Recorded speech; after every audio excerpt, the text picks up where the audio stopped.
მოგესალმებით, ეს არის მილენიალი, მე კი ნუგლი შოშიაშვილი გახლავართ. საათ თუ არა აქ, უნდა ვისაუბროთ ისტორიაზე და განსაკუთრებით უძველეს ისტორიაზე, ანტიკურ ისტორიაზე, საქართველოს ისტორიაში. მაშინ არ იყო საქართველო, მაშინ იყო ქართლის სამეფო და სწორედ ამასთან დაკავშირებით მოვიწვიეთ ისტორიკოსი ვალერი ვაშაკიძე, ისტორიის დოქტორი და სწორედ ამ პერიოდის ანტიკური და ელინისტური ხანის და მაგრამ უფრო ძველი პერიოდისაც იკვლევთ. პირველი ესეთი შეკითხვა მოდი ესე დავიწყეთ. ფარნავაზის ისტორია. ფარნავაზის ისტორიიდან დავიწყოთ. ბევრს მიაჩნია რომ ფარნავაზი არა პირველი მეფე. არის აზონი ქართლის პირველი მეფე, მაგრამ მოდით სამი დავიწყოთ უშუალოდ ისტორიაზე. ჯერ წყაროებს შევხედოთ და ერთი რამე ვთქვათ, ერთი უზუსტობა არის ამ წყაროებში, ეს არის ალექსანდრე მაკედონელის ლაშქრობა. რომელიც არ განხორციელებულა საქართველოში, ეს ჩვენ ვიცით, თვითონ ალექსანდრე მაკედონელის ისტორიკოსებიდან, მაგრამ ქართლის ცხოვრებაში ხდება ჩვენ ეს მომენტი. ეს იყო გარკვეულწილად რაღაც საკრალური ნაწილი ძველ ისტორიაში, იმიტომ რომ ალექსანდრე მაკედონელი ხდება მაგალითად ისლამშიც. ყურანშიც ხდება, არც იქ არ ულაშქრია, მაგრამ რაღაცა სიმბოლო იყო. ესეთი მოციქულია. ხო. ერთ-ერთი ესეთი მნიშვნელოვანი ფიგურაა. მოკლედ, თქვენ როგორ ფიქრობთ, რატომ აღმოჩნდა ქართლის ცხოვრებაში ალექსანდრე მაკედონელი ქართლში? ხო, თქვენს კითხვაში, თქვენს ერთდასმულ კითხვაში ფაქტობრივად რამდენიმე საკითხი იყო წამოჭრილი. ერთი ის, რომ ნაწილი თulis რომ ფარნავაზი კი არ არის მეფე, გაერთიანებული ქართლის სამეფოსი, ასე ვთქვათ, არამედ აზო. ამას ზოგიერთი კი არა, ამას თulis მოქცევაი ქართლისაა, ხო? ქართული წყარო, მოქცევაი ქართლისა. აი ქართლის ცხოვრების მიხედვით კი ფარნავაზია ქართლის პირველი მეფე. რაც შეეხება ალექსანდრე მაკედონელს, მე გაგახსენებთ ქართლის ცხოვრების ამ ჩანართს. ესე ალექსანდრე გამოჩნდა ქვეყანით საბერძნეთით, ქვეყანით რომელსაც ქვია მაკედონი. ძენექტანებისა მეგვიპტელისა ვითარცა წერილარს ამბავი ესე წინგსა ბერძენთას. ასე იწყებს ალექსანდრეს გამოსვლის შესახებ თხრობას ქართლის ცხოვრება ჩვენი უძველესი მატიანეთა კრებული. ჩვენი ეროვნული საისტორიო წყარო, შვენება, ხო? ამიტომ რომ ქართული ცნობიერება ნიკო ბერძენიშვილი ბრძანებდა სამ სვეტს ეფუძნებოდა. ეს იყო სახარება, ვეფხისტყაოსანი და ქართლის ცხოვრება. ასე რომ ქართლის ცხოვრება არის ის წიგნი, რომელზეც იზრდებოდა ქართული ელიტის უწყინვალესი წარმომადგენლები. ახლა რა არის ამ მონათხრობში სარწმუნო და საიდან შეიძლება გაჩენილი იყოს ქართლის ცხოვრებაში. მე მქონდა ბედნიერება ჩემი მასწავლებლის დავალებით შემესწავლა ბერძნული ალექსანდრიანის რედაქციები. იმიტომ რომ ეს თხზულება, რომელიც ფსევდოკალისთენეს მიეწერება, ბერძნული ალექსანდრიანი, ანუ რომანი ალექსანდრიის შესახებ, ძველ მსოფლიოში ძალიან ცნობილი იყო. ათარგმნი იყო თითქმის ყველა ენაზე, ლათინურად, სირიულად, ებრაულად, უამრავ ენაზე იყო. და ძალიან პოპულარული იყო. აი ამ საკითხის კვლევა მე მიყვანა ერთ დასკვნამდე, რომ ქართლის ცხოვრების ავტორი, როდესაც ამბობს, რომ ვითარცა წერილარს ამბავი ესე წინგსა ბერძენთასა, აი ეს წიგნი ბერძენთა უნდა იყოს ბერძნული ალექსანდრიანი. ეს ჯერ კიდევ კორნელი კეკელიძემ შენიშნა, უბრალოდ მე მაშინ არ იყო ეს ვერსიები ამ ალექსანდრიანისა კარგად შესწავლილი, რედაქციები არ იყო გამოყოფილი, ხოლო როდესაც მე ამას ვსწავლობდი 80-იან წლებში გასული საუკუნისა, მაშინ ახალგაზრდა გახდით და ასე დამავალა ჩემმა პედაგოგმა, აკადემიკოსმა თინათი ყაუქჩიშვილმა, აღმოჩნდა, რომ ის ვერსია, ანუ ის რედაქცია, რომლიდანაც შეიძლებოდა ეს მონათხრობი აეღო ქართლის ცხოვრების ამ ნაწილის ავტორს მე-6-7 საუკუნით თარიღდება. რა თქმა უნდა, ალექსანდრე მაკედონელის თავად ფეხი არ დაუდგავს ისტორიული საქართველოს ტერიტორიაზე. თუმცა თქვენ ჩემი კოლეგა ბრძანდები და მოგეხსენებათ ბერძენი გეოგრაფოსის და ისტორიკოსის სტრაბონის ცნობა, სადაც არის ნათქვამი, რომ ალექსანდრემო თავისი სარდალი მენონი გაგზავნაო სისპირიტიდაში, სადაცო ოქროს და ვერცხლის დიდი საბადოები იყო, თუმცა ეს მარბიელი ლაშქარი ადგილობრივთაგან უკუგდებულ იქნაო. ხლა სისპირიტი და იგივე სპერია, ეს არის ჭოროხის სათავეები, ეს არის ისტორიული ქართული პროვინცია, ასე რომ ბერძენ მაკედონელთა რაღაცა ნაწილს ლაშქრისას ფეხი დაუდგავს ისტორიული საქართველოს ტერიტორიაზე. რატომ ალექსანდრე მაკედონელი? ეს იყო მართლა ძალიან პოპულარული პიროვნება და ეს მან თავისი მოღვაწეობით, თავისი დიდი ნიჭიერებით, თავისი დიდი მხედართმთავრული გაქანებით, თავის დიდი საქმეებით, და ამიტომაც ალექსანდრე დიდი, ხო, ასე მოიხსენიებდნენ, ხო? ამის დაიმსახურა და გარკვეულწილად ათვლის წერტილად იქცა მსოფლიოს სხვადასხვა ხალხისათვის. მე მინდა ის ხომ არ არის, რომ ალექსანდრე მაკედონელის იმპერია იყო ცივილიზაციის, ესე თქვა და ჩვენ რომ მივაწერეთ, ჩვენს ამბობთ, ჩვენ ცივილიზაციის ნაწილი ვიყავით. ახლა საქმე რაში გახლავთ, იცით, რომ აი ბერძნული ალექსანდრიანს რო გავხედავთ, სხვადასხვა რედაქციაში ალექსანდრეს მიერ დაპყრობილი ხალხები ხო არიან ჩამოთვლილი. აი თქვენ წარმოიდგინეთ, რომ როდესაც გვიან მე-17 საუკუნეში, მე-18 საუკუნეში ითარგმნა ეს სლავურ ენებზე, ალექსანდრეს მიერ დაპყრობილ ხალხთა შორის მოხვდნენ რუსებიც. ხო. ახლა რატომ იცით, ეს იყო საამაყო. იმიტომ რომ ალექსანდრემ რომელმაც შეიტანა განათლება, რომელმაც შეიტანა ცივილიზაციაში, თქვენი თქმის არ იყოს, ალექსანდრემ რომელმაც ასეთი დიდი კვალი დაატყო მსოფლიოს ისტორიას, და თან როდესაც წერია, რომ მან დაიპყრო ყოველი კიდენი ქვეყანისანი, ხო, ახლა ქართლის ცხოვრების თუ კი ყველა კიდე, ანუ ყველა კუთხე კუნჭული დაიპყრო, როგორ მისი ქვეყანა არ დაუპყრია? რატო არ ხვდა პატივი ბჭყალებში, ეს დიდი პატივი ალექსანდრეს მოსვლისა, რატო არ ხვდა მის ქვეყანას? ეს ერთი მიზეზი და მეორე მიზეზი. მე ვფიქრობ, რომ თვითონ ქართლის სამეფოს ჩამოყალიბების პროცესი და ის ისტორია, რომელიც ქართლის ცხოვრებაში არის მოთხრობილი, საოცრად კარგად გადმოსცემს იმ ეპოქას, რომელიც დიადოხოსებს შორის ბრძოლის ეპოქად არის შეფასებული. ასე რომ ალექსანდრეს ხსენება, ისე როგორც ათვლის წერტილისა, რომ აი ამ დიდ მოვლენებთან, ალექსანდრეს დიდ დაპყრობებთან, შემდეგ ალექსანდრეს იმპერიის სწრაფად დაშლასთან და აი ამ მის დიადოხოსებს შორის წარმოებული ბრძოლის ფონზე მოხდა, აი ამ ეპოქაში, ამ პერიოდში მოხდა ქართლის სამეფოს. პრეტენზია ხო არ იყო, რომ იმ სამყაროზე, რომ სადაც დიადოქოსები ხო იმიტომ იბრძოდნენ, რომ ალექსანდრეს მემკვიდრეობისთვის იბრძოდნენ. ალექსანდრეს მემკვიდრეობისთვის. ჩვენც ამ ხრივ ხო არ ჩავერთეთ? ესეთი ლოგიკა ხო არ ვითარდებოდა? არა, რა თქმა უნდა, მაგრამ მე მგონი სწორი მინიშნება არის დროზე და ეპოქაზე, მით უმეტეს თვითონ მონათხრობის შემდეგ, როდესაც აი ჩვენ გავაგზავნებთ საუბარს, გამოაჩენს იმას, რომ სწორედ აი ამ ელინისტურ სამეფოებს, ელინისტურ სახელმწიფოებს შორის დაპირისპირების ფონზე მოხდა სწორედ ქართლის სამეფოში არსებული პატარ-პატარა პოლიტიკური ერთეულების ერთ სახელმწიფო ჩამოყალიბება, რომელსაც ფარნავაზიანთა დინასტია ჩაუდგა სათავეში. მოდით, სანამ უშუალოდ ფარნავაზზე გადავალთ, ცნობები წერილობით ესეთი არა გვაქვს, მაინც და მაინც მრავალი. მაგრამ რა იყო ზოგადად საქართველოს, აღმოსავლეთ საქართველოს ტერიტორიაზე? თუ კი ჩვენ ვიცით, დასავლეთ საქართველოს ტერიტორიაზე გვაქვს წერილობითი წყაროები, გვაქვს მითები, გვაქვს ლეგენდები, გვაქვს სხვადასხვა ჰეროდოტეს ცნობები. აღმოსავლეთ საქართველოზე ესეთი ინფორმაცია უფრო ნაკლები არის. მაგრამ აღმოსავლეთ საქართველოში გვაქვს უფრო მეტი მდიდარი არქეოლოგიური მასალა. ჩვენ ვიცით, რომ აქ არსებობდა ბევრი ქალაქები. ასევე ქართლის ცხოვრებიდან ვიცით, რომ აქ იყო მამასახლისების ინსტიტუტი და დაახლოებით აი როგორ შეიძლება წარმოვიდგინოთ, როგორი იყო ქართლი აზომდე.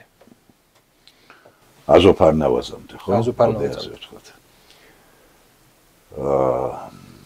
წერილობითი წყაროები ჩვენ აღმოსავლეთ საქართველოს შესახებ არა გვაქვს, მაგრამ სამაგიეროდ გვაქვს ძალიან დიდარი მასალა ასურული და ურარტული წყაროებისა ისტორიული საქართველოს სამხრეთ და სამხრეთ-დასავლეთ რეგიონებზე. ეხლა ეს არის ფაქტობრივად ისტორიული მესხეთი, ხო? ხა თუ ჩვენ ქართულ ისტორიოგრაფიაში გამოთქმულ მოსაზრებებს საღად შევაფასებთ, სრულიად დამაჯერებელი ჩანს ბატონი გიორგი მელიქიშვილის მოსაზრება, რომ ქართულ ენაზე მოსაუბრე ეთნოსები განსახლებულიყვნენ გაცილებით ფართო ტერიტორიაზე, ვიდრე დღეს ჩვენ საქართველოს წარმოგვიდგენია. ფაქტობრივად ისინი ვანის ტბამდე აღწევდნენ. ვანის ტბამდე. დღევანდელი სომხეთის ტერიტორია. დღევანდელი სომხეთის ტერიტორია და დღევანდელი თურქეთის ტერიტორიაც. ხო. ეხლა საქმე იმაში გახლავთ, რომ როდესაც ჩვენ ლაპარაკობთ მაგალითად ძველი სათავისოს მე-12 საუკუნის მიწურულის ასურეთის სამეფოზე ტიგლათ-პალასარ პირველზე მაქვს საუბარი, რომელიც ძველი სათავისოს 1115 წელს ავიდა ტახტზე და მის მიერ დიაოხის ქვეყნის დალაშქვრაზე ჩვენ არ უნდა შემოვიფარგლოთ მარტო იმით, რომ დიაოხი ეს არის დღევანდელი ტაო. როგორც ჩანს, დიაოხი გაცილებით უფრო ფართო ტერიტორიას მოიცავდა. ის რომ მას ძველი ასურელები დიაოხს უწოდებდნენ, ხოლო ურარტელები დაიანს უწოდებდნენ, რაც არის ხოლო ძველი ბერძნები აქ ცხოვრებ ხალხებს ტაოხებად მოიხსენიებენ. ძველი სომხური წყაროები ტაიხს ეძახიან ხომ ამ ტერიტორიას, ხოლო ქართული წყაროები ტაოს. ჩვენ უნდა ვივარაუდოთ, რომ დიაოხი არ იყო მხოლოდ ის ისტორიულ ეთნოგრაფიული მხარე, რომელიც დღეს ტაო არის. როგორც ჩანს, ის გაცილებით ვრცელ ტერიტორიას მოიცავდა. დღეს არის გამოთქმული მოსაზრებები არქეოლოგების მიერ. თუმცა ამას კიდევ მეტი მტკიცებულება ჭირდება, მაგრამ მე გეუბნებით აი ეს ზეპირს საუბარში კოლეგებთან, როდესაც აზრი იცვლება, რომ დიაოხი შესაძლოა მოიცავდა შიდა ქართლის გარკვეულ ნაწილსაც კი. შიდა ქართლის, ხლა, ოღონდ საქმე იმაში გახლავთ, რომ რადგანაც ცენტრი იყო სამხრეთ-დასავლეთში და იყო ტაოში, ამიტომ ეს სახელი ტაო დიაოხი ფარავდა ამ იქ ცხოვრებ ხალხებს. მე გაგახსენებთ თქვენ არანაკლებ კარგად მოგეხსენებათ იმ ლაშქრობის პერიპეტიებს, ხო? მე გავემართეო და 23 მეფე, რომელთაც სათავეში 23 მეფე დავამარცხეო. აქედან 22 ადგილზე შეიწყალა, ხო? ტიგლათ-პალასარ პირველმა, მაგრამ ერთი მათ შორის გამორჩეული სიენი არ დამორჩილდაო. წავიყვანეო ჩემს ქალაქ აშურში, იქ ჩემს უზენაეს ღვთაებას ვათაყვანე და როდესაც მან ჩემი რელიგია მიიღო, მხოლოდ ამის შემდეგ ავათავისუფლეო. დანარჩენები 22, მხოლოდ და მხოლოდ ძევლები გამოართვა, შვილები და შეიწყნარა. ამ 23 მეფე, ხლა საქმე იმაში გახლავთ, რომ ჩვენ ხო ქართული წყაროები არა გვაქვს ამ დროინდელი, ხლა ასურულ წყაროებში ტერმინი ლუგალ არის გამოყენებული, რომელიც ნიშნავს დიდ კაცს.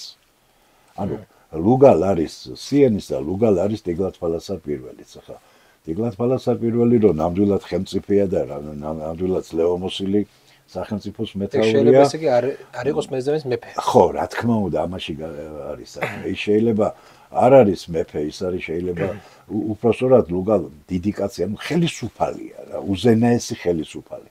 და თვითონ ეს ფაქტი, რომ ის ამ 23-დან გამორჩეულია და ხშირად ლექციაზე გამომიყენებია ხოლმე ეს ხერხი, ახლა თუ შეიძლება რასაც ახლა ვიტყვი, ხო, უკეთრო გავაგებინო ხოლმე ახალგაზრდა სტუდენტებს. მასალა არის ქვა. ქვაზე ხდება ამ წარწერის ამოკვეთა. ეს რო იყოს დაუშვათ პაპირუსი, ან იყოს მაგალითად, დაუშვათ ქაღალდი. გასაგებია ხო შესაძლოა იქ ფანტაზია გაშალოს წყაროს ავტორმა, ხო, წარწერის ავტორმა და რაც კიდე ითქვას, მაგრამ ყოველი სიტყვა უნდა ამოჭრას, უნდა ამოკვეთოს, ხო? ლურსმას მიმსგავსებული ნიშნები უნდა გააკეთოს, ხო? ყოველი სიტყვა დათვლილია. თან ეს წარწერები კეთდება ღმერთებისათვის, ეს არ კეთდება ადამიანებისათვის. საკრალურია. ხო, საკრალურია. ხა წარმოგიდგენია თქვენ არც ერთის სახელს არ ახსენებს და ახსენებს მარტო სიენს. ეს იმას ნიშნავს, ეს აშკარად გამორჩეული კაცია 23 შორის. გარდა ამისა, იგივე წარწერაში გახსოვთ, მათ დასახმარებლათო 60 მეფე მოდიოდა კიდევ. მე მესმის, რომ საერთო საფრთხის წინაშე გარკვეული ეთნიკური ჯგუფები ალბათ ერთიანდებოდნენ. მაგრამ 23-ს ხო ნამდვილად სათავეში უდგას ეს სიენი. და ის 60-იც მათზე რო ჩემი აზრით, ყოველ შემთხვევაში, რაღაცა პოლიტიკური გავლენა რო არ ქონდეს, რატომ მოვლენ დასახმარებლად, ხო? რატომ მოვლენ დასახმარებლად? რატომ აიტკიებენ აუტკივარ თავს, ხო? ამიტომ მე ვფიქრობ, რომ დაიანი დიაოხი, ან დიაოხი დაიანი ეს საკმაოდ ვრცელი ტერიტორია იყო, სამწუხაროდ ჩვენ სხვა წყაროები არ აქვს, გარდა ამას სრულდა ურარტული წყაროებისა, ჭირს რა თქმა უნდა საზღვრების მონიშნა, მაგრამ ფაქტი ერთია, რომ ეს ძლიერი პოლიტიკური გაერთიანება.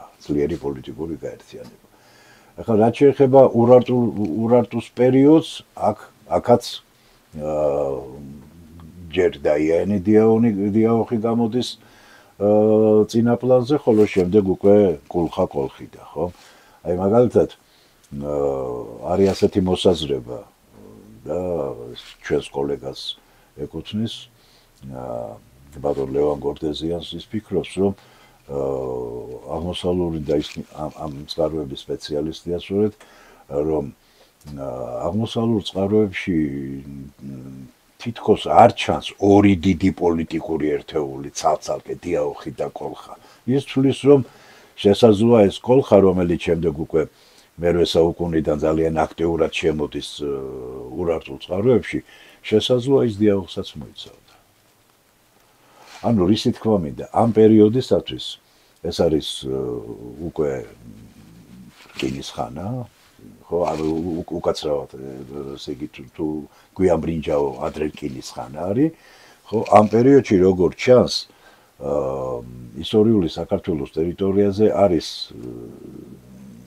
ჩვენი ქვეყნის მასშტაბებისათვის საკმაოდ დიდი პოლიტიკური გაერთიანებები, რომლებიც შესაძლოა დღევანდელ ისტორიულ ეთნოგრაფიულ მხარეებს ფარავდეს და შეიძლება მეტიც იყოს. მათ სათავეში არიან ცალკეული უფლები, მეც ამ ტერმინს გამოვიყენებ, ამ ნეიტრალურ ტერმინს, უფალი, ხელისუფალი უფლები, რომლებიც ესენი მონათესავე ხალხები არიან, მონათესავე ტომები არიან, რომელთა შორისაც აი ამ რეგიონის მასშტაბით ხან ერთი ძლიერდება და მისი გავლენა ფარავს დანარჩენებს, ხან მეორე ძლიერდება და მისი გავლენა და სახელი ფარავს დანარჩენებს.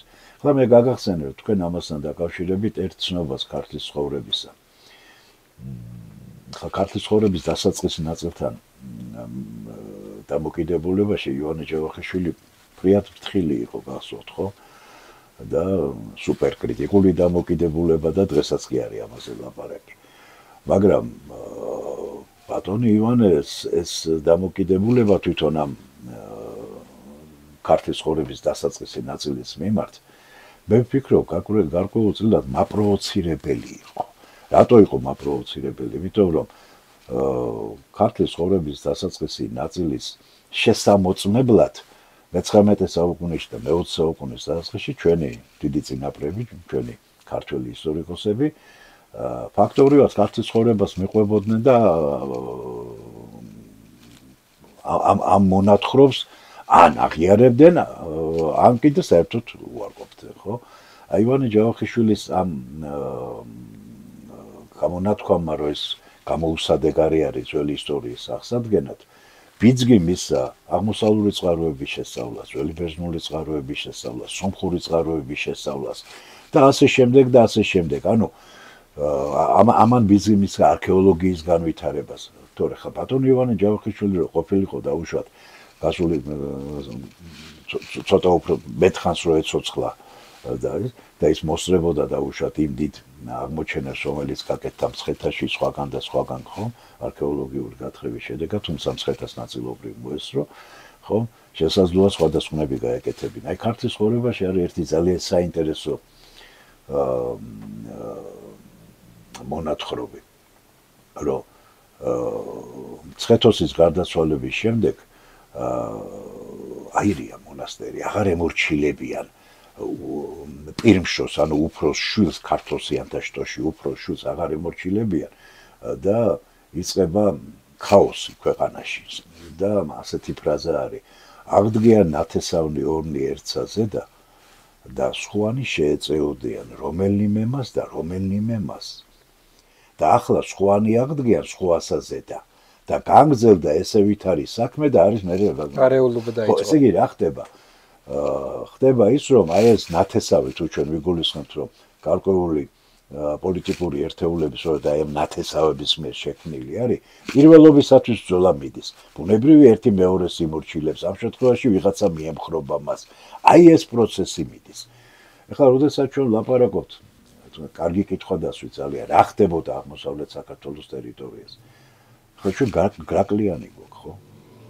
ხა ხო წარმოგიდგენთ განვითარების როგორი მაღალი დონე უნდა იყოს რომ გრაკლიანი კონდეს ხო ეს არის მე-19 საუკუნეები ხო ძველი წათაღრიცხვის ანუ გვიანბრინჯაო ადრერკინეს ხანაში აი მაშინ როდესაც ლაპარაკი არის დიაოხზე როცა არის ლაპარაკი კულხაზე ხო ცოტა ვინაგვიდე მოგვიანებით კულხაზე ხო ამ დროს გრაკლიანის უწყინვალესი აღმოჩენები გაქვს ანუ ფაქტი ის არის რომ ისტორიული აღმოსავლეთ საქართველოს ტერიტორიაზე არის ძალიან მაღალ განვითარებული საზოგადოება რომელიც მზად არის ფაქტობრივად დიდი გარდაქმნებისათვის მაგრამ ამ დიდ გარდაქმნებს სრულიად ხელშემწყობი მიზეზები თუ არ ექნება საგარეო ხელშემწყობი მიზეზები ბუნებრივია ეს პროცესი არ მოხდება ესე იგი წარმოგიდგენიათ ასურეთის დამანგრეველი ლაშქრობები ურარტყელთან შევახსენეთ რომ ასურელები იყვნენ ყველაზე მილიტარისტული საზოგადოება რომელმაც თავის დროზე ეს იყო ფაქტობრივად პირველი იმპერია პირველი დიდი მსოფლიო იმპერია რომელიც აზანზარებდა იმ დროინდელ სამყაროს ხო შემდეგ ურარტყელები შემდეგ მიდიელები შემდეგ აქემენიანები ხო და აი აქემენიანები ხა დაპყრობილი ხალხი არ ვითარდება თუ გახსოვთ და ალბათ გახსოვთ პლუტარქე თავის პომპეუში ასეთ რამეს წერს იბერებზე ანუ აღმოსავლეთ ქართველებზე ამ შემთხვევაში წერს რომ ეს ხალხიო არც ალექსანდრეს დაუპყრია და არც აქემენიანებს ემორჩილებოდენო და არც ალექსანდრეს დაუპყრიაო ხლა შემჩნეულია ქართულ ისტორიოგრაფიაში რომ ფაქტობრივად ესო შესაძლოა პომპეუსის განსადიდებლათაც კი გამოიყენა პლუტარქემო რომ აი როგორ ვერავინ ვერ მოერია მაგრამ აი პომპეუსმა დაამარცხა პომპეუსმა დაიმორჩილა ხო რომმა დაიმორჩილა და მე ვფიქრობ ალბათ ეს ასეც არის იმიტომ რომ აი უკანასკნელი ხანების გათხრები არქეოლოგიური გათხრები აჩვენებენ რას რომ ძველი წათაღრიცხვის მე-5 საუკუნე მე-4 საუკუნე აღმოსავლეთ საქართველოში ძალიან დიდი აქემენიდური კულტურის გავლენა არა მერეც ძალიან დიდია მაგრამ აი მაგალითად გუმბათში აღმოჩენილი არის სოფელ გუმბათში აღმოჩენილი არის სასახლის ნაშთები და მისი შემსავლელი და განხრელი ულო გაბოშიძე ფიქრობს რომ ეს იყო სასახლე აქემენიდური სასახლე ხლა ძალიან დიდ ბოდიშს ვიხდი მაგრამ ქვეყანაში რომელიც მას არ ემორჩილება დასასვენებლად არა ტურისტული მოგზაურობისთვის აქ არ ჩამოგზავნებოდნენ ხო ესე იგი სასახლე სადაც მოხელე იჯდა ხო სადაც აქემენიანი მოხელე იჯდა ხო ანალოგიურად ძალიან დიდი ნაშთები არის აღმოჩენილი აქემენიანთა სასახლეებისა დასავლეთ აზერბაიჯანში დღევანდელი აზერბაიჯანი მაშინდელი ალბანეთი ხო ნუ ალბანეთი ცოტა გვიანდელია ცოტა გვიანდელია მაგრამ ხო გვიანდელი ალბანეთის ტერიტორიაზე ანუ იმისი თქმა რომ აღმოსავლეთ საქართველოში აქემენიანთა გავლენა არის ნამდვილად არ არის და უყურეთ რა ხდება ესე იგი ამ დიდი დამპყრობლების ხელში მოქცეული ხალხი რომელიც ფაქტობრივად თავისი სოციალურ-ეკონომიკური და კულტურული განვითარებით ნასაზრდოები იმ ძველ აღმოსავლური ცივილიზაციასაგან და თვით აქემენიანთა საოცრად დიდი ცივილიზაციისაგან ნასაზრდოები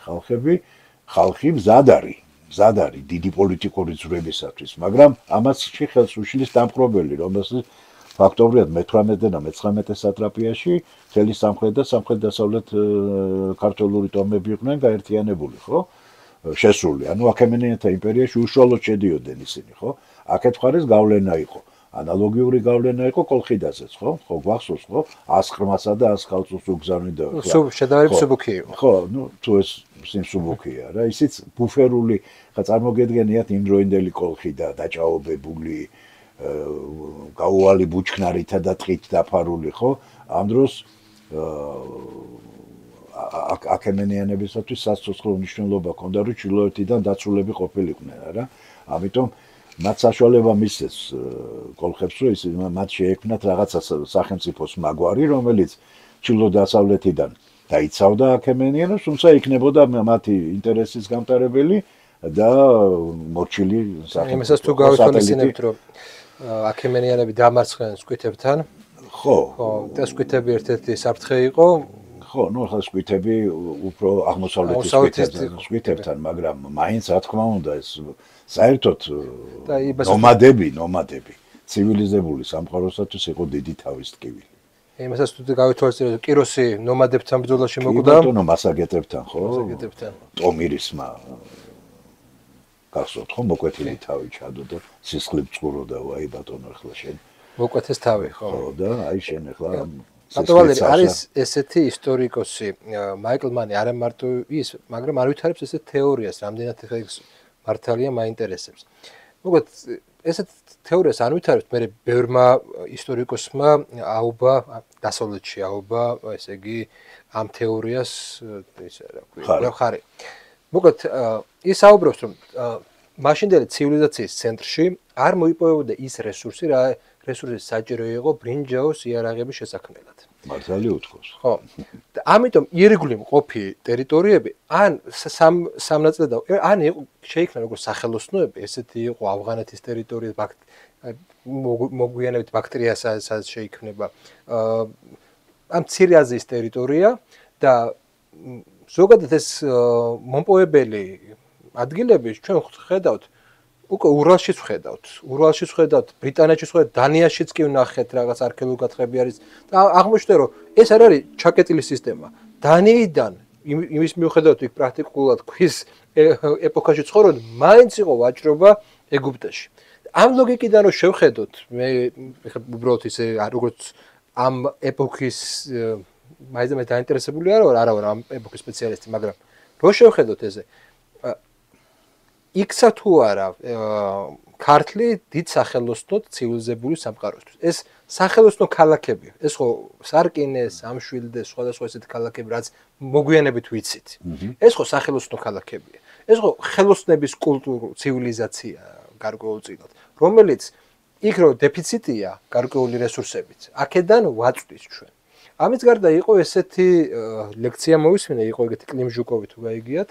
აქვს გრანიტების დიპლომატია. და ის საუბრობს, რომ მაშინ ნომადებთან ვაჭრობის ურთიერთობის დროს საჭირო იყო ესე გრანიტების კაი დამუშავება. და ჩვენ თუ ნახავთ ამ გრანიტების დამუშავების ტექნოლოგიას, ნახავთ, რომ აქ საკმაოდ მაღალი დონის ხელოსნები ჰყავდა, გაცილებით მაღალი დონის ვიდრე მთელ რიგ სახელმწიფოებს და ის რომ შენ გევაჭრა და ჯარი დაგექირავებინა, გჭირდებოდა სწორედ ეს ხელოსნები. ეს ხელოსნები არსებობენ აქ სადღაც ახალი წელთაღრიცხვის მე-6-მე-7 საუკუნეში ქრება მათი კვალი. მაგრამ მე-6-მე-7 საუკუნემდე აშკარაა რომ ეს ჩვენ ვიყავით რაღაც დიდი ესე ვთქვათ ქარხანა ცივილიზაცია, სახელოსნო ცივილიზაცია. შეიძლება ეს რაღაცნაირად იყოს მართალი თუ აქ რაღაცა დეფექტია თეორიას. არა თუ მართალი. ჭეშმარიტებას ვზანებთ, იმიტომ რომ თუ ჩვენ გავითვალისწინებთ თანამედროვე არქეოლოგიური გათხრების მონაპოვარს, მთელი სამხრეთ-დასავლეთ საქართველო არის მეტალურგიის ცენტრი. მე მინდა ერთი რამე თქვა, არც ერთ ეპოქაში, ალბათ, ჩვენი წინაპრები ისე თანასწორად არ უყურებდნენ იმდროინდელ ცივილიზებულ სამყაროს, როგორც ბრინჯაოს ხანაში. მტკვარ-არაქსის კულტურა, ხო, ანუ ადრე ბრინჯაოს ხანა, რომელიც მე-4,000 წლიდან იწყება და მე-3,000 წლის შუა ხანებამდე მოდის, ხო? აქ არის ცენტრი, მეტალოგენური ცენტრი არის, აი თანამედროვე აჭარა და მისი მიმდებარე თურქეთში დღეს ყოფი ქართული ტერიტორიები. აღმოჩენილი არის ყალიბები. სადაც ხდებოდა ბრინჯაოს ბლოკების ჩამოსხმა, თუ შეიძლება ასე ითქვას, რომელიც აუცილებლად სწორედ ვაჭრობის გზით გადიოდა ამ ქვეყნებში. არ არის ახალი ეს მოსაზრება, იმიტომ რომ ქართული ისტორიოგრაფიაში გამოთქმული იყო, მაგალითად ბატონ გიორგისაც ჰქონდა ამაზე თავის დაკვირვება, რომ ერთ-ერთი ინტერესი, რაც იგივე ასურეთს და ურარტუს ჩრდილოეთით და ჩრდილო-დასავლეთით დაპყრობებისკენ უბიძგებდა, ეს იყო მსხვილი მეტალურგიული წარმოების ხელში ჩაგდება. ამ დროს შუა ბრინჯაოს ადრე ბრინჯაო და შუა ბრინჯაოსზე გარდამავალ ხანაში არქეოლოგთა დაკვირვებით ისიც კი არის დადასტურებული, რომ მადანმომპოვებელი და მწარმოებელი უკვე სხვადასხვა რამ არის. ესე იგი, მადანს ერთი ჯგუფი მოიპოვებს, ცენტრი მოპოვებისა ერთგან არის, მასთან ახლოს, მაგრამ სხვა ჯგუფი არის გადამამუშავებელი. ეს შრომის დანაწილება, ეს საოცრად წინ ეს სოფლიოს რა თქმა უნდა, ეს ძალიან წინწასული საზოგადოება. აი მაგალითად, ეხლა მდინარეების სახელს აზრი არ აქვს, რო ვთქვა, იმიტომ რომ აი პატარა მდინარეები, რომელიც აჭარაში დაუშვათ, ჭოროხის შესართავები, ხო? შეისწავლეს ახლა ჩვენმა არქეოლოგებმა, განსაკუთრებით ჩვენმა აჭარელმა კოლეგებმა და გამოაქვეყნეს კიდევაც ეს მასალები, თუ არ მეშლება 2019-ში თუ 2020-ში გამოქვეყნდა, ასეც ქვია აჭარა მეტალოგენური კერა და რა აღმოჩნდა ახლა. ესე იგი ამ კლდოვან იმაში რა ქვია, კალაპოტში არის ამოჭრილი ორმოები. ეს მთის მდინარეებია მოგეხსენებათ, ვიწრო პატარა კალაპოტებია, კლდოვანი კალაპოტები, ხო? ამოჭრილი არის ორმოები, სადაც წყალს მოაქვს გამორეცხილი მეტალები, ესენი არიან ეს არის ზოგადად ფერადი მეტალები. ფერადი მეტალები, რომელიც აქ გროვდება. შემდეგ ამას იღებდნენ და სპეციალური ბორბლის საშუალებით, ესე იგი, ხდებოდა დანახვა ამ იმის, რა ქვია, იყო ხამე ამაში კარგად ვერ ვერკვევი ტექნიკაში, მაგრამ რაღაცა ჰიდრავლიკური ჩაქუჩი იყო გაკეთებული ქვისაგან, რომელსაც ბორბალი ატრიალებდა, ეს ჩაქუჩი ამას ნაყავდა სანახში და შემდეგ ხდებოდა გადადნობა. ეს ყველაფერი არის თვალნათლივ დადასტურებული, ეს არ არის ჩემი მოგონილი. ასე რომ საკტრისის პერიოდი არის ეს? არა, უფრო გვიანდელი. საკტრისი უფრო ადრინდელია, ეს უფრო გვიანდელია, მაგრამ ყოველ შემთხვევაში ესე იგი ეს არის აი ბრინჯაოს ხანა, ხო, განსაკუთრებით შუა ბრინჯაო და გვიან ბრინჯაო ადრერკინის ხანა, რომელიც არ ვიცი, ისე თვალნათლივ არის წარმოდგენილი, რომ ეხლა თვალწინ მიდგას ის გამოცემა, ეს ფოტოები გადაღებული, დაფიქსირებული, ყველაფერი შესწავლილი, აზომილი, გაზომილი, აწონილ-დაწონილი და სწორი დასკვნები გაკეთებული. ამიტომ ეს მოსაზრება, რომ დიახაც ლითონის მადნების ხელში ჩაგდება და ლითონ გადამამუშავებელი ცენტრების თავიანთ გავლენის ქვეშ მოქცევა, ეს იყო ერთ-ერთი უპირველესი ამოცანა. დიაკონოვი მოგეხსენებათ, ხო, იგორ დიაკონოვი დიდი მეცნიერი ძალიან, რომელიც ძველი აღმოსავლეთის ისტორიის უბრწყინვალესი მცოდნე იყო. თქვენი გავლენით წავეკითხე მაგის თქმაც მინდა. ხო. იგორ დიაკონოვი აღნიშნავს, რომ მანამ სანამ არ იქნება ლითონი, მანამდე ცივილიზაციაზე ლაპარაკი ზედმეტია. აქედან გამომდინარე, წარმოგიდგენიათ, როგორ დაწინაურებული საზოგადოება იყო ისტორიული საქართველოს ტერიტორიაზე მცხოვრები ჩვენი წინაპრები, რომ აი ამ მეტალის წარმოებაში ფაქტობრივად, ესე იგი, ჩვენ ვიყავით ერთ-ერთი ცენტრი მეტალის გამოგონების და მოპოვებისა და გადამუშავების და ამავე დროს როგორ ჩანს გამსაღებელიც, იმიტომ რომ ის ყალიბები ტყუილა არ იყო გაკეთებული. აი ჩვენთვის ერთ-ერთი ყველაზე საინტერესო პერიოდი არის ეგრეთ წოდებული ბრინჯაოს ხანის კრიზისი. ეს არის ის პერიოდი, როდესაც ეგრეთ წოდებული ზღვის ხალხები მოვიდნენ, როდესაც უცბად რამოდენიმე ცივილიზაცია დაეცა და ჩვენ თავის დროზე ვწავლობთ, რომ სწორედ ამ დროს გამოჩნდნენ საქართველოს ტერიტორიაზე მესხებიც, ხო? დაიწყეს შემოსვლა ნარკვევებში, საქართველოს ისტორიის ნარკვევებში ეწერა ესეთი რაღაცა, რომ ისინი ცხოვრობდნენ ჩრდილო დასავლეთ შუა მდინარის ტერიტორიაზე და ისინი გადმოვიდნენ ისე ჩილოჩი მიგრაციით გადმოვიდნენ. რამდენად მართალია ეს უბრალოდ ჯერ ამას ვიკითხავ და მეორე ესაც ვიცი რომ ეს მცხეთის დაარსებას მასას უკავშირდება და რამდენად მართალია ესაც მაინტერესებს. ხო, ისე რამდენიმე კითხვა ეხლა და ძალიან რთული. ეხლა რაც შეეხება ბრინჯაოს ხანის კრიზისს, ხო? რამ გამოიწვია ეს კრიზისი? მოგესალმებით ეს ზღვის ხალხები, ეს არის მე-14-მე-13 საუკუნეები ძველი წელთა ზღვისა, ხო? ანუ შუა ბრინჯაო თავდება და გვიან ბრინჯაო იწყება. 1000-ნაირი ჰიპოთეზა იყო, მაგრამ მე პირადად ვიზიარებ იმას, რომ ეს იყო გლობალური დათბობის კვალვების გამო ხმელთაშუა ზღვისპირეთის ხალხები ეს მადანის ამოწურვა? არა, მადანის ამოწურვა ნაკლებად ეს იყო კატაკლიზმები, ეკოლოგიური კატაკლიზმები, რამაც აიძულა ხმელთაშუა ზღვისპირეთის ჭრელი მასა, აქ არის ერთგვაროვანი. ესე იგი, თუ არ მეშლება ეგვიპტურ ფრესკებზე 7 ხალხის იდენტიფიცირება მოხდა. უпростоოდ 7 ჯგუფი გამოიყო თავის ჩაცმულობის, შეიარაღების, ვარცხნილობის მიხედვით. აქედან ერთადერთი, ვინც არის იდენტიფიცირებული ბოლომდე, ეს არის ფილისტიმელები. მეტი არავინ. ეს ფილისტიმელები როგორც ბერძნული წარმომავლობის. ხო, ვიცით როგორ არის? ვერავინ დღეს დედამიწის ზურგზე მეცნიერი არის, რომელიც იტყვის, რომ ესენი ანექიდან იყვნენ, ეს იყო ჭრელი მასა, რომელიც გაურბოდა შიმშილს და ეძებდა აღმოსავლეთში, ეძებდა საკვებს და ეძებდა თავშესაფარს.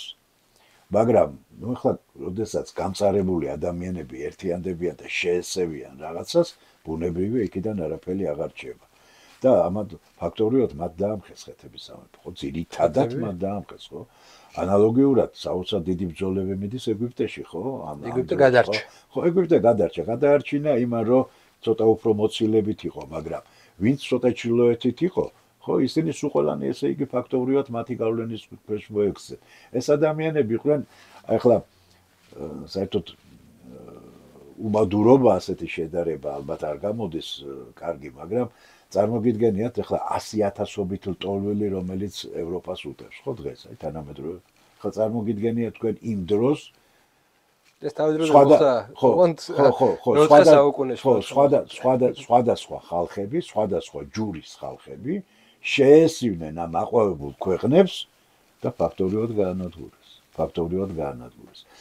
ერთი რამ მინდა ვთქვა ეკოლოგიასთან დაკავშირებით. უდიდეს როლს თამაშობდა როგორ ჩანს კი არა ნამდვილად უდიდეს როლს თამაშობდა კლიმატური პირობების კატასტროფული ცვლილებები. არა, გითხრათ რა ხდება, არა ეს გვალვასთან იყო დაკავშირებული.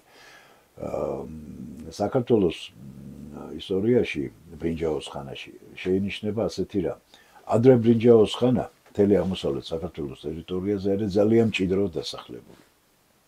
მდინარეების ნაპირებზე ყოველ 2-4-5 კილომეტრში არის დასახლებული პუნქტები. ეხლა რა თქმა უნდა ეს დასახლებები არ არის დღევანდელი ქალაქებისა და სოფლების ხელა, მაგრამ სამოსახლოები არის ყოველ 2-4-5 კილომეტრში. წარმოგიდგენთ როგორი სიმჭიდროვეა მოსახლეობის. შუა ბრინჯაოს ხანაში ამ დასახლებებზე სიცოცხლე გვხვდება. და იწყება საიალაღო მესაქონლეობა.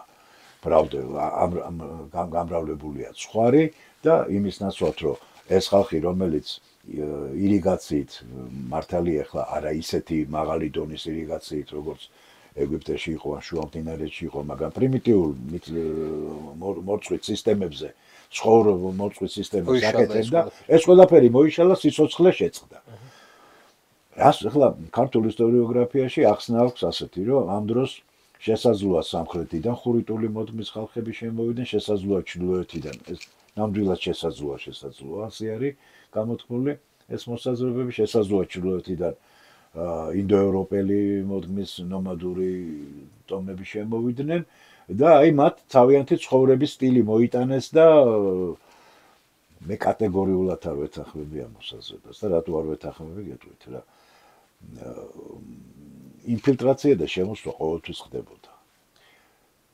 მასობრივი შემოსვლაც რომ მომხდარიყო, ცხოვრების წესს განაპირობებს ის გეოგრაფიული და კლიმატური პირობები, რომელიც იმ რეგიონში არის.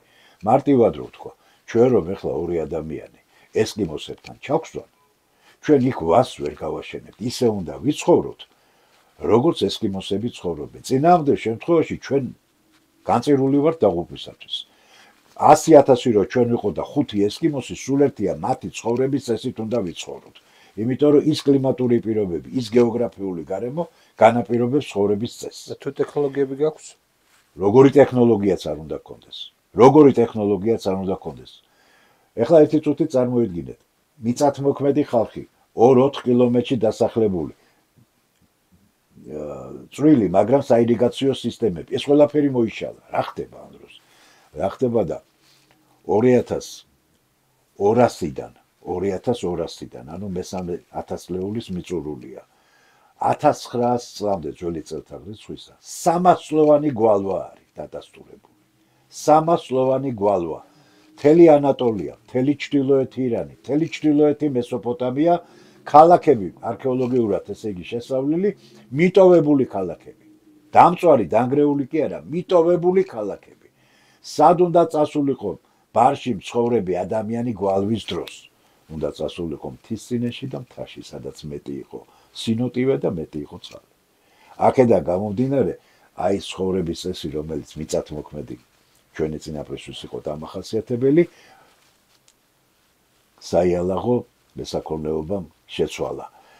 გადის 300 წელი და უკვე შუაბრინჯაოს მიწურულს და ადრერკინეს ხანაში ყველა გორა ნამოსახლარი, რომელიც მიტოვებული იყო, თავიდან ცოცხლდება და ცხოვრება ისე გრძელდება. ესე იგი რა ხდება? შეიცვალა კლიმატური პირობები და ამ კლიმატური პირობების შეცვლამ განაპირობა მეურნეობის ტიპის შეცვლაც.